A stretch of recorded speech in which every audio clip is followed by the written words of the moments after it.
Gunung Salak, Bogor, Jawa Barat. Di antara kabut tebal yang menyelimuti lereng-lereng curam, gunung ini memegang reputasi sebagai kuburan pesawat.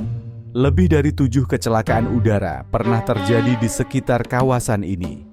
Salah satu tragedi paling terkenal sebelumnya adalah jatuhnya pesawat TNI AU pada tahun 2008 yang menewaskan seluruh awaknya. Legenda buruk ini semakin kelam pada 9 Mei 2012 ketika Sukhoi Superjet 100 menabrak tebing gunung saat melakukan penerbangan demonstrasi. Gunung ini dikenal di kalangan penerbang sebagai zona berbahaya.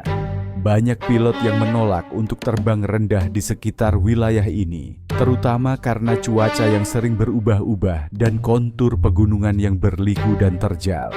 Bagi masyarakat sekitar, Gunung Salak adalah simbol kekuatan alam yang misterius dan tak terduga. Hari itu, Sukhoi Superjet 100 tengah melakukan tur promosi di Asia, mencoba merebut pasar pesawat regional dari para raksasa seperti Boeing dan Airbus. Indonesia adalah salah satu target utama, mengingat besarnya kebutuhan maskapai nasional untuk armada baru. Penerbangan demo itu direncanakan singkat, hanya berputar di sekitar Pelabuhan Ratu sebelum kembali ke Bandara Halim Perdana Kusuma.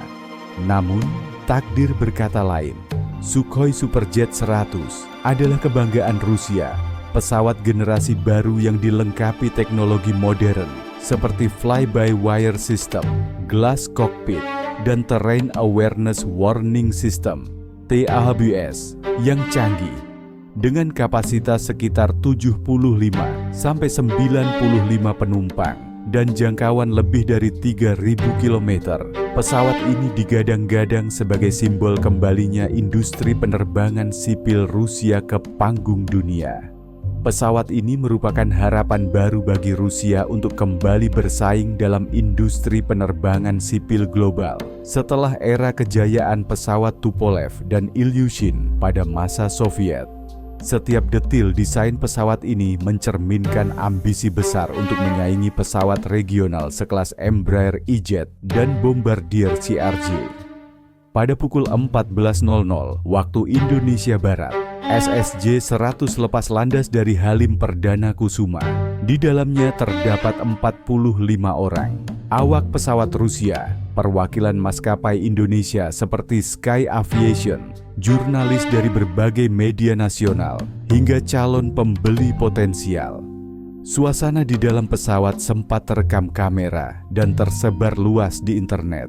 Wajah-wajah antusias, tawa ringan, dan percakapan tentang teknologi pesawat membanjiri kabin. Beberapa jurnalis bahkan mengabadikan momen dengan foto dan video untuk keperluan laporan mereka. Tidak ada yang menyangka bahwa mereka sedang menuju penerbangan terakhir mereka. Gunung Salak dikenal dengan cuaca yang tak terduga. Kabut tebal sering menyelimuti pegunungan ini, bahkan saat cuaca di dataran rendah terlihat cerah. Dalam penerbangan tersebut, pilot Alexander Yablonchev meminta izin kepada ATC untuk melakukan manuver memutar ke arah Gunung Salak, menembus wilayah yang dikenal rawan turbulensi. ATC memberikan izin, namun saat pesawat mulai mendekat, TAWS berbunyi, memperingatkan adanya bahaya tabrakan dengan terrain. Pilot memutuskan untuk mematikan sistem peringatan tersebut, diduga karena mengira sinyal itu adalah false alarm yang sering muncul saat terbang dekat pegunungan. Pukul 14.33 waktu Indonesia Barat, komunikasi terakhir terjadi. Pesawat menghilang dari radar saat berada di ketinggian sekitar 6.000 kaki. Di ruang kontrol, operator ATC mulai merasakan keganjilan saat pesawat tak kunjung muncul kembali di layar. Beberapa menit setelah kehilangan kontak, suasana ruang ATC menjadi tegang. Telepon darurat mulai berdering, menandakan awal dari kekhawatiran besar yang akan mengubah hidup banyak orang. Kabar hilangnya Sukhoi Superjet 100 segera memicu operasi pencarian besar-besaran. Tim SAR, TNI, Basarnas, dan relawan dikerahkan ke lereng Gunung Salak. Namun, akses yang sulit, hutan lebat, dan kabut pekat menjadi tantangan utama. Hari kedua pencarian, serpihan pesawat ditemukan berserakan di ketinggian sekitar 6.000 kaki. Pecahan badan pesawat yang hancur dan potongan tubuh korban terhempas di antara pepohonan dan bebatuan tajam. Lokasi kecelakaan sangat sulit dijangkau, memaksa tim penyelamat menempuh jalur mendaki yang licin dan berbahaya. Gunung Salak memiliki kontur yang sangat ekstrim. Lerengnya terjal, dipenuhi jurang dalam dan lembah-lembah sempit yang diselimuti oleh hutan tropis lebat. Jalur pendakian pun dikenal penuh tantangan, dengan kemiringan yang bisa mencapai 60 derajat di beberapa titik, serta jalur licin yang mudah longsor. Banyak pohon besar dan semak berduri yang menghalangi jalur, serta kabut tebal yang membuat jarak pandang seringkali hanya beberapa meter. Tim SAR harus menghadapi medan terjal, hujan yang tak kunjung reda, dan bahaya longsor yang mengintai. Evakuasi dilakukan manual, dengan kantong jenazah digotong menggunakan tandu darurat, melewati jurang dan lereng curam. Tangis pecah ketika jenazah mulai diturunkan ke posko utama. Di antara tim evakuasi, beberapa anggota veteran menyebutkan ini sebagai salah satu operasi paling berat yang pernah mereka lakukan. Kondisi jenazah yang tidak utuh, medan yang ekstrim, dan cuaca buruk membuat proses evakuasi menjadi mimpi buruk yang nyata. Tragedi ini langsung memicu reaksi cepat dari pemerintah Indonesia. Presiden Susilo Bambang Yudhoyono saat itu memerintahkan investigasi menyeluruh dan mendesak agar evakuasi dilakukan secepat mungkin, meski dalam kondisi medan yang sangat sulit. Kementerian Perhubungan segera mengumumkan penghentian sementara semua rencana pembelian pesawat Sukhoi oleh maskapai Indonesia, sembari menunggu hasil investigasi resmi dari Komite Nasional Keselamatan Transportasi (KNKT). Dunia internasional turut berduka. Pemerintah Rusia mengirimkan tim khusus untuk membantu proses evakuasi dan investigasi. Media global seperti BBC, CNN, dan Reuters meliput tragedi ini secara intens, menyoroti reputasi buruk Gunung Salak sebagai segitiga bermudanya Indonesia.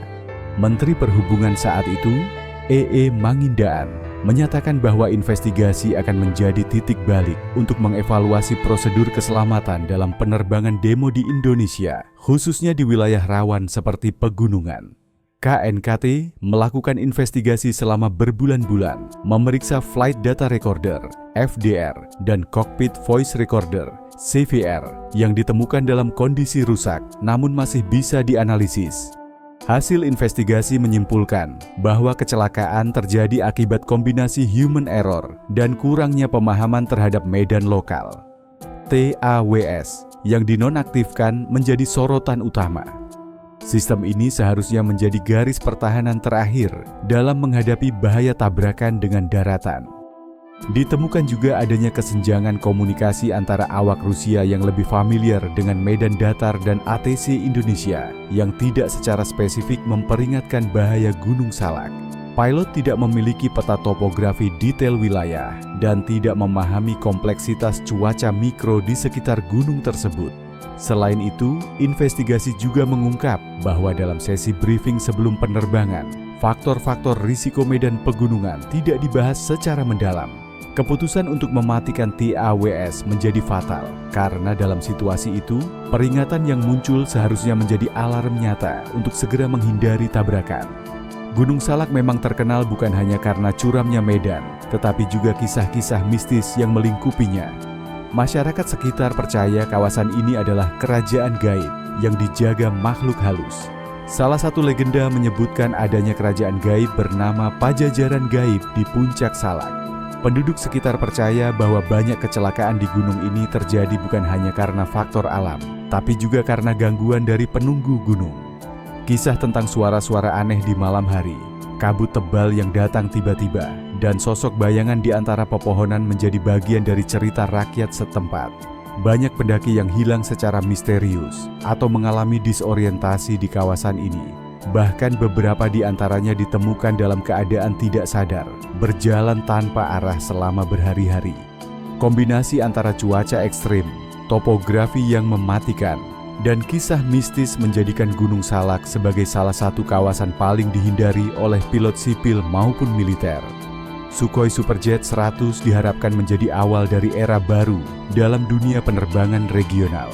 Namun tragedi ini menjadi catatan kelam dan peringatan keras akan pentingnya ketaatan pada prosedur keselamatan dan menghormati kekuatan alam. Keluarga korban masih menyimpan kenangan pahit. Beberapa di antaranya bahkan mendirikan tugu kecil di lereng gunung sebagai bentuk penghormatan dan doa bagi orang-orang tercinta yang tak pernah kembali. Hingga kini, setiap kabut yang turun di lereng Gunung Salak seakan membawa kembali bayang-bayang tragedi itu. Warga sekitar, tim SAR, dan keluarga korban masih mengingat hari-hari kelam itu saat kabar duka menguasai pemberitaan nasional.